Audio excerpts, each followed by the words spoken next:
بسم اللہ الرحمن الرحیم۔ السلام علیکم، آپ دیکھ رہے ہیں حالات۔ میں ہوں سعید چودھری۔ سابق DGI فیض حمید سے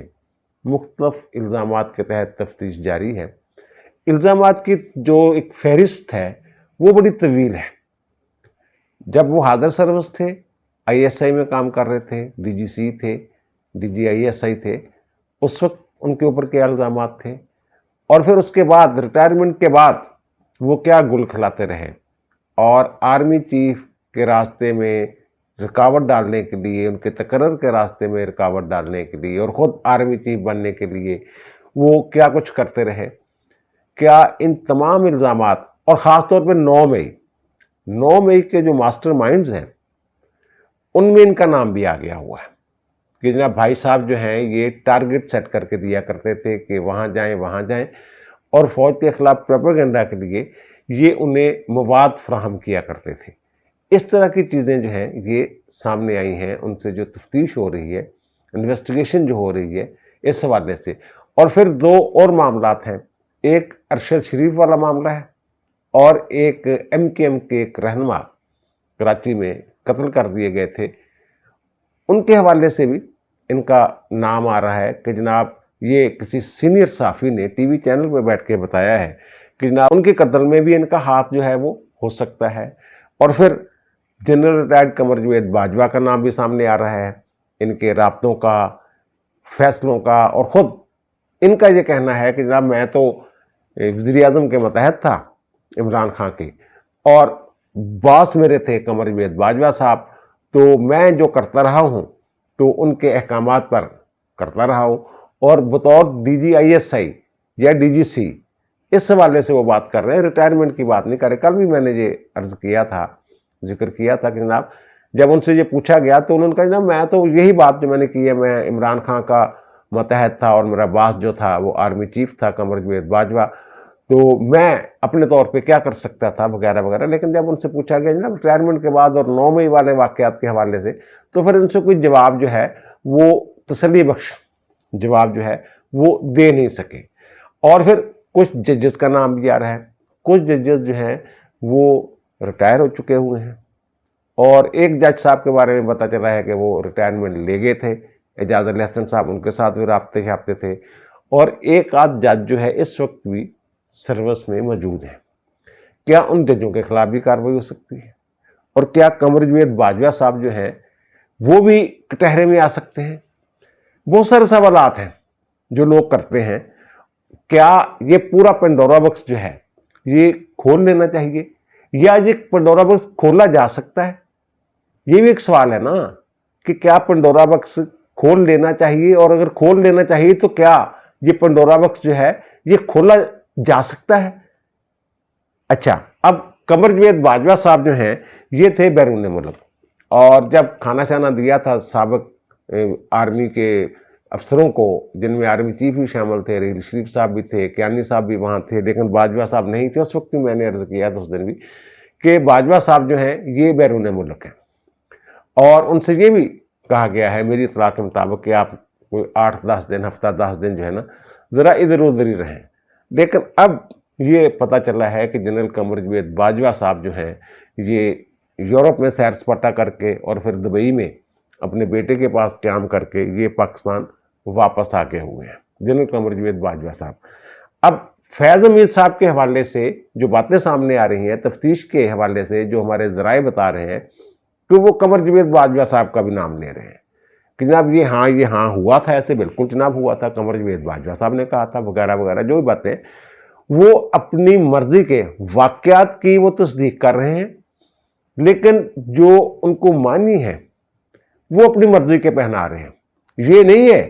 کہ وہ طوطے کی طرح فرفر بول رہے ہیں، ایسا نہیں ہے۔ ہاں یہ ہے کہ ان سے پوچھا جاتا ہے جناب یہ جو آپ کی میل ہے اس کا پاسورڈ بتا دیں، یا کوئی اور جو ان سے پوچھا جاتا ہے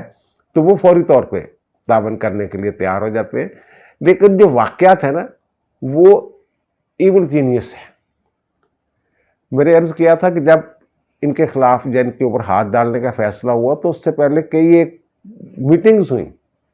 ساری چیزیں پہلے اکٹھی کی گئیں، پھر ان کے اوپر ہاتھ ڈالا گیا۔ اب جو ایک تو ٹاپ سٹی والا معاملہ ہے جس میں یہ پہلے ابتدائی طور پہ گرفتار ہوئے ہیں، اور ٹاپ سٹی والے معاملے میں شہادتیں جو ہیں یہ موجود ہیں، بندے اٹھائے گئے، ان سے جو 400 تولے سونا جو ہے وہ لوٹ کے لے گئے، نقدی لوٹ کے لے گئے، اور 4 کروڑ روپے جو ہے وہ پھر نقد کی شکل میں، اور پھر آپ ٹی وی چینل جو ہے اس کے لیے اس بندے سے جو ٹاپ سٹی کا مالک ہے اسے کہا گیا کہ جناب اس کو اسپانسر کریں، مال چار لگائیں اس کو، اور مال چار لگانے کے علاوہ جو خاتون ہے جس کے ساتھ ان کا پھڈا تھا اس خاتون کے اوپر بھی مقدمہ درج ہوا تھا، اس کا ایک انٹرویو موجود ہے جس میں وہ کہتے ہیں جناب فیاض حمید نے مجھے بلایا تھا، مجھے بڑی تسلی دی تھی، اور مجھے کہا تھا جناب یہ ہاؤسنگ اسکیم ہے جی آپ مجھے دے دیں، ہاؤسنگ سوسائٹی جو ہے، تو میں نے کہا تھا جناب ٹھیک ہے بالکل لے لیں آپ،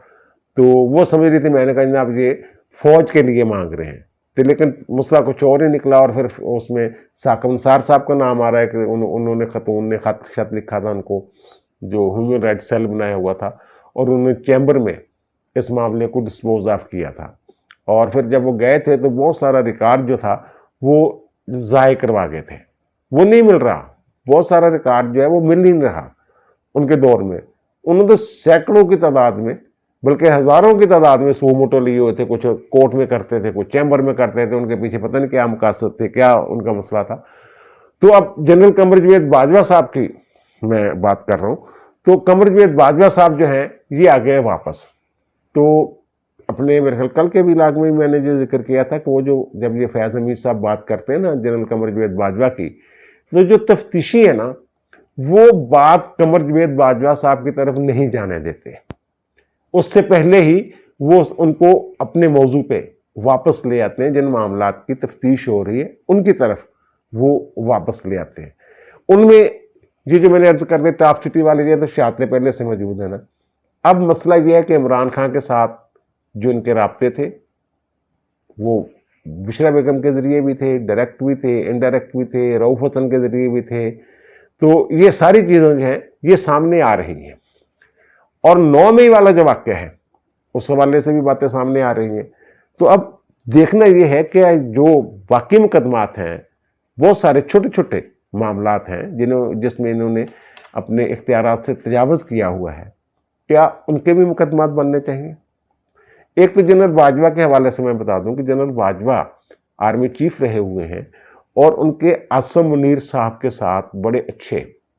تعلقات ہیں۔ ایک بات تو یہ کہ یہ جو حکومت ہے موجودہ حکومت یہ بھی کسی حد تک جو ہے ان کی یعنی جنرل قمر جاوید باجوہ کی احسان مند ہے، اور عاصم منیر صاحب جو ہیں یہ بھی کسی حد تک ان کے احسان مند ہیں۔ کیوں احسان مند ہیں؟ کہ جو ان کی پلاننگ تھی قمر جاوید باجوہ، فیاض حمید اور عمران خان کی کہ جناب 2028 تک اور پتہ نہیں 10 سال تک مزید جو حکومت کرنی ہے، اور پھر فیاض حمید صاحب آ جائیں گے، اور فیاض حمید صاحب جب آ جائیں گے آرمی چیف تو اس کے بعد ان کو ایکسٹینشن دی جائے گی، 6 سال رہیں گے، پتہ نہیں کتنے سال رہیں گے، اور پھر آئین میں ترمیم کر لی جائے گی، اور پھر صدارتی نظام لے آیا جائے گا اس ملک میں، اور پھر پتہ نہیں کیا کیا کرنے کی ان کی پلاننگ تھی۔ وہ ساری پلاننگ اگر یہ ٹھیک ہے کہ عمران خان کو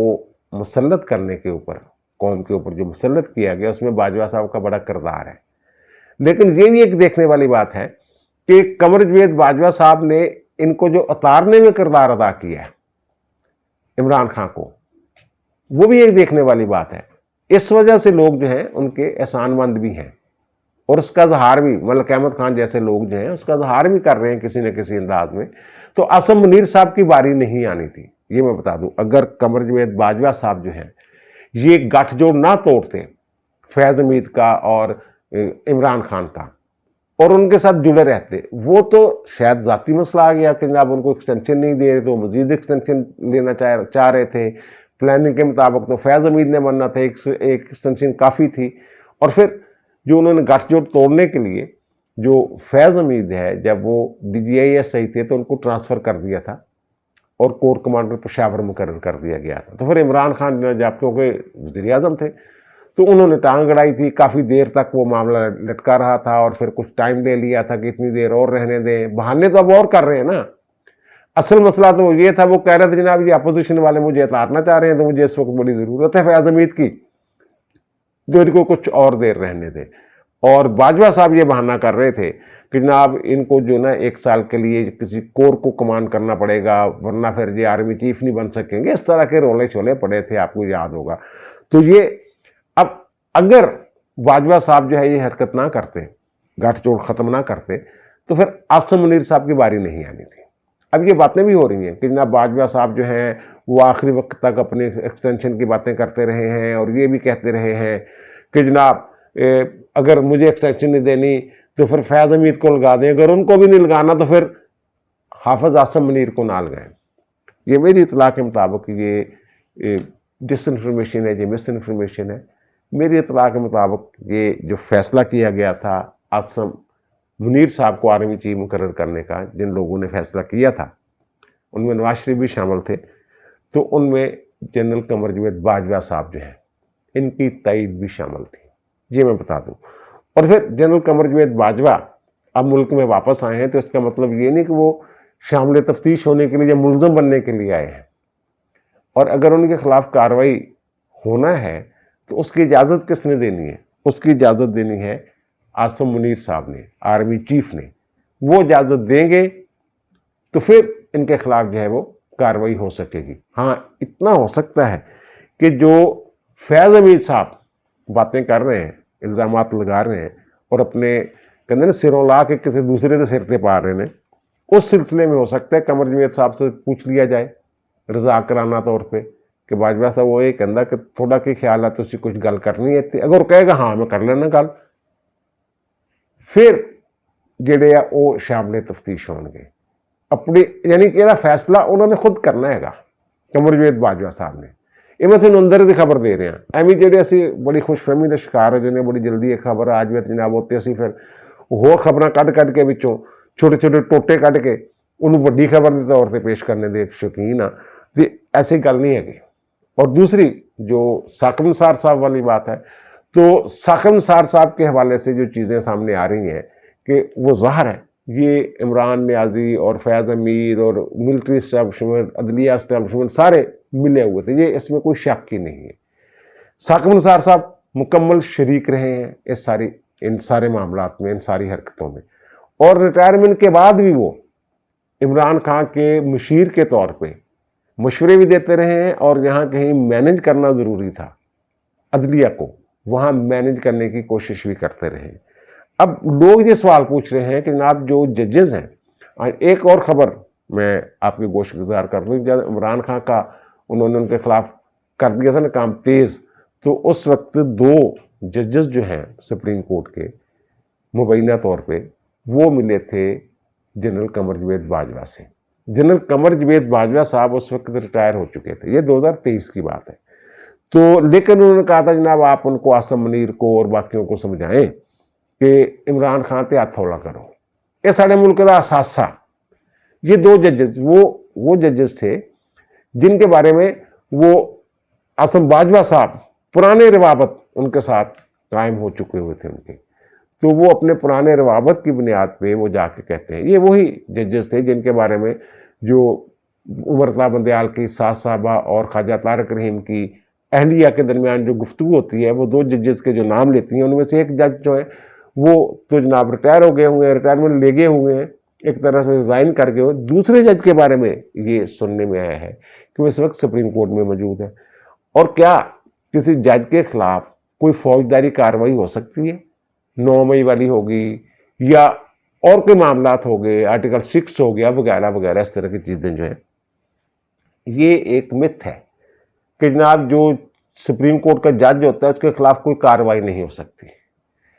آئین کے تحت کسی جج کو، وہ ہائی کورٹ کا جج ہو یا سپریم کورٹ کا جج ہو، کسی جرم سے کوئی استثناء نہیں ہے۔ یہ نہیں ہے جیسے صدر کے خلاف اگر کوئی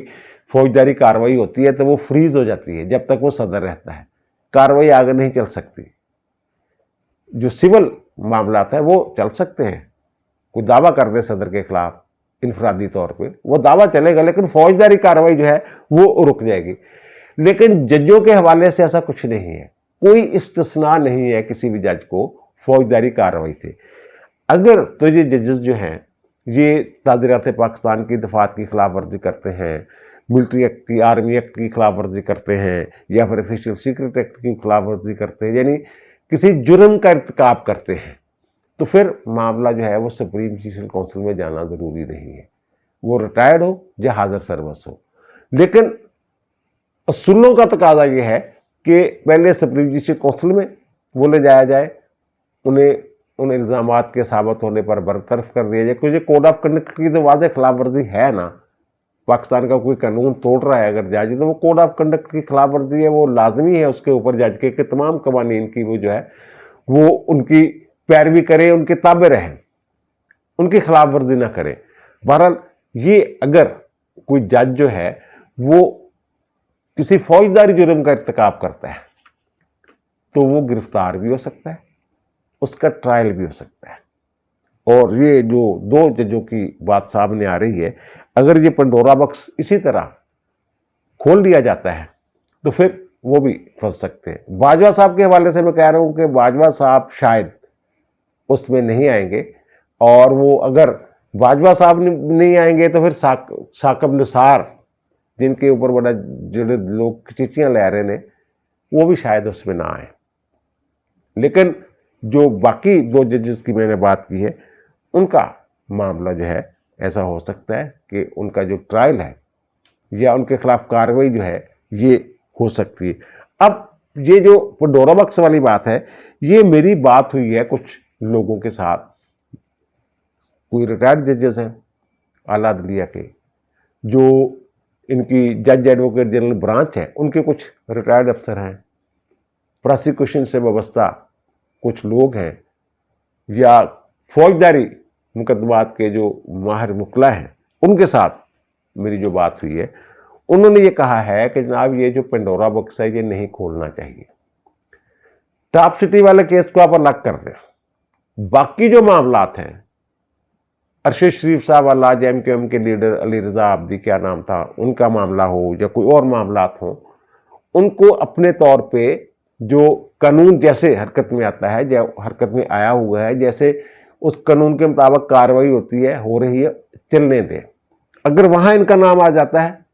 تو پھر ویلن کو ٹھیک ہے، ان کو پکڑ لیں، لیکن نئے سرے سے ان کے خلاف کارروائی کے لیے یہ نہیں کرنا چاہیے، ایک نیا کیس نہیں بنانا چاہیے کورٹ مارشل کے لیے، ایک بات۔ اور دوسری بات وہ کہہ رہے ہیں کہ یہ ان کو فوکس کرنا چاہیے 9 مئی پہ، کہ 9 مئی پہ جو کچھ اس ملک میں ہوا، جو کو لانے کی کوشش کی گئی، اس حوالے سے بہت ساری شہادتیں موجود ہیں، بلکہ یہاں تک بھی یہ کہا جا رہا ہے کہ جناب جو عمر عطا بندیال صاحب تھے، اگر وہ کو کامیاب ہو جاتا تو عمر عطا بندیال صاحب جو ہے اگر ان کے پاس پٹیشن جاتی، اس طرح کی پلاننگ انہوں نے کی ہوئی تھی، تو عاصم منیر صاحب کا جو تقرر ہے بطور آرمی چیف وہ بھی قلعدم کیا جا سکتا تھا، اور پھر یہ جو ریٹائرمنٹ لے گئے تھے ان کی بحالی بھی ہو سکتی تھی، یہ فیاض حمید وغیرہ ریٹائرمنٹ لے گئے تھے نا، ان کی بحالی بھی ہو سکتی تھی۔ اس حد تک پلاننگ جو ہے یہ کی ہوئی تھی، لیکن اس کے لیے شواہد چاہیے، شہادتیں چاہیے۔ اب شہادتیں اکٹھی کرنا پراسیکیوشن کا کام ہے، یہ صرف فیاض حمید کے بیان کی بنیاد پہ تو نہیں ہو سکتا کہ ہاں جی یہ ہوا تھا وہ ہوا تھا، اس کے ساتھ دیگر شہادتیں جو ہیں وہ بھی چاہیے، اور اس کے لیے وہ کچھ لوگ جو ہیں ان کو وعدہ معاف گواہ بنانے کے چکروں میں ہیں، وعدہ معاف گواہ بن جائیں جو ان کے ساتھ شریک تھے، بریگیڈیئر نعیم ہو گیا، غفار ہو گیا، کرنل عاصم ہو گیا، اور ایک دو لوگ جو ہیں، کچھ اور ریٹائرڈ لوگ ہیں جن کے ساتھ یہ رابطے میں ہوتے تھے، لیفٹیننٹ جنرل کی سطح کے، میجر جنرل کی سطح کے کچھ لوگ ہیں، یہ والے لوگ ہیں، 2-3 حاضر سروس میجر جنرل جو ہیں ان کے ساتھ بھی رابطے شابطے اس طرح کی باتیں شاتیں جو ہیں یہ آ سکتی ہیں، میدان میں آ سکتے ہیں وہ لوگ۔ بہرحال جن لوگوں سے میری بات ہوئی ہے نا، ان کا یہ کہنا ہے کہ تفتیش کے دائرہ کو محدود رکھنا چاہیے۔ ٹاپ سٹی اور 9 مئی عمران خان اور بشریٰ بیگم سے رابطوں کا 9 مئی کے ساتھ ہی تعلق ہے، جو جڑا ہوا ہے معاملہ وہ 9 مئی کے واقعات کے ساتھ جڑا ہوا ہے، اس کے علاوہ تو اگر تعلق ان کا رابطے شابطے تھے وہ کوئی جرم نہیں ہے۔ 9 مئی کے حوالے سے اگر ان کے رابطے ثابت ہوتے ہیں، بیانیہ ریاست مخالف بیانیہ بنانے میں اگر ان کا کردار ہے، پھر ان کے خلاف کارروائی ہونی چاہیے، اور شواہد یہ سامنے آ رہے ہیں کہ بھائی صاحب کا اس میں کردار ہے،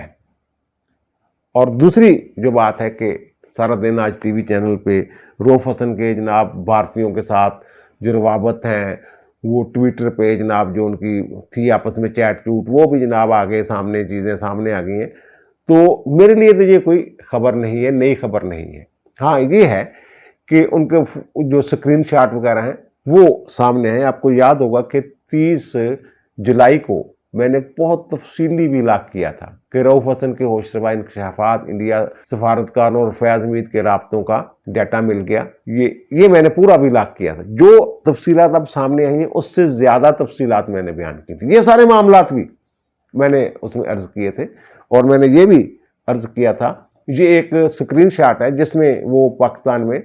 بلڈ شیڈ کی بات کر رہے ہیں، خونی انقلاب کی بات کر رہے ہیں، یہ رؤف حسن صاحب. اچھا اب پتہ یہ چلا ہے کہ یہ جو 9 مئی سے پہلے کا مارچ کا